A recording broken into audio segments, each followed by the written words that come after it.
Welcome. So today we're diving into something you probably just play in the background to, distract a toddler. We're doing a completely serious deep dive into the hidden narrative structure and the, actually quite surprising, commercial strategy tucked inside modern children's songs. We're going to treat these colorful, seemingly basic little rhymes as a serious literary text. Why?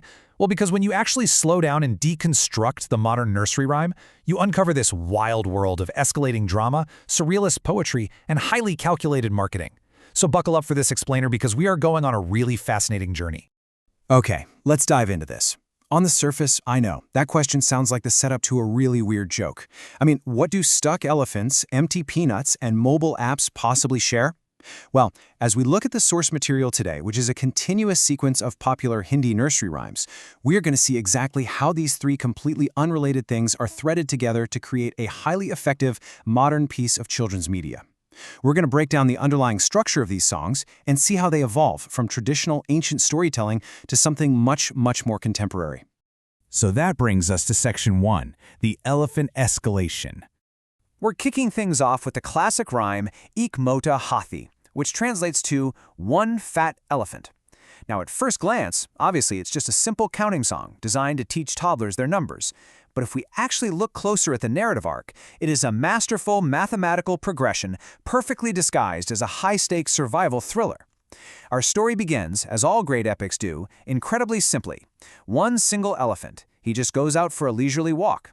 It's an innocent setup that immediately grounds the listener. But, a story needs conflict, right? A single elephant just going for a stroll isn't going to hold anyone's attention for long. And that brings us to the inciting incident. The weather turns. Our solitary elephant gets caught in the rain, gets stuck, and is legitimately frightened by these storm clouds.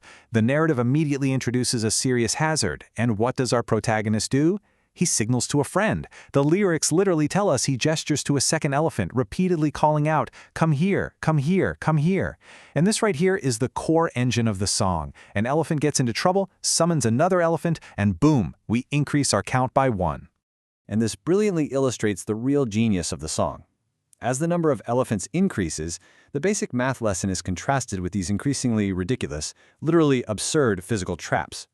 Think about it. When there are 2 elephants, they get stuck in a narrow path. Geographically inconvenient? Sure, but totally believable.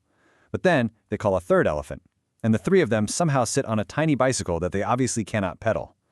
By the time we hit 4 elephants, they try sitting on a vegetable cart, which instantly collapses under their massive weight. And finally, our 5 giant elephants actually manage to get themselves completely trapped inside a monkey's net. The sheer absurdity of these traps scales perfectly with the increasing numbers, keeping the young listener utterly hooked. But how on earth do you resolve a story where 5 massive animals are tangled up in a net? Well, you bring in the ultimate storytelling device, the Deus Ex Machina. The monkey, the guy who literally made the net, sees the elephants, bursts out laughing at how ridiculous they look, and simply removes the trap. The dramatic tension is instantly resolved, order is magically restored to the jungle, and the counting exercise ends triumphantly with all 5 elephants dancing and swaying together in joy. It's just a perfectly structured narrative loop. Now that the elephants are safe and sound, our source material shifts gears entirely. Section 2, Surrealism and Sleeping Songs. We're moving on to the rhyme Upar Panka Chalta Hai, or the fan runs above. And I have to share this direct quote with you because it's just so revealing. Peanuts have no nuts, we are not your uncle. I mean, if the elephant song was an action blockbuster, this one is a pure avant-garde dream sequence. Just appreciate the sheer, dreamlike absurdity of those lyrics for a second. It's a completely nonsensical jump in logic, but it's delivered with absolute total confidence. Let's actually break down exactly how we arrive at this bizarre statement. Let's just track the logic here, step by step. Step 1. The protagonist is sleeping under a running ceiling fan and wakes up hungry. Simple enough. Step 2. They're brought some peanuts to snack on, but tragically, the peanuts have absolutely no nuts inside. Step 3. In direct response to this culinary disappointment, the singer suddenly announces, out of nowhere, "We are not your uncle." Step 4. The actual uncle apparently travels to the city of Kota and brings back a parrot. And finally, Step 5. The parrot eats a nut and sings a song to the uncle. This is pure, unadulterated free association storytelling.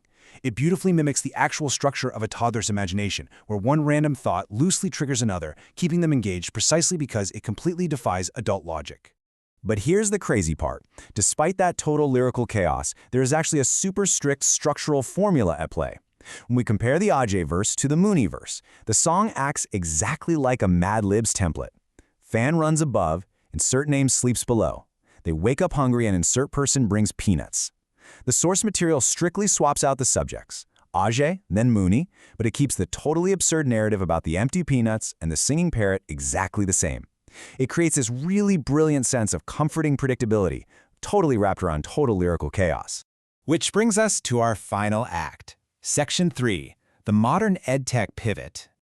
So, just as we're getting cozy with these traditional, weirdly poetic structures, our source text pulls a total 180 and does something incredibly modern. We are leaving the playful poetry behind and diving straight into cold, hard commercial reality. Just think about the journey we've been on so far.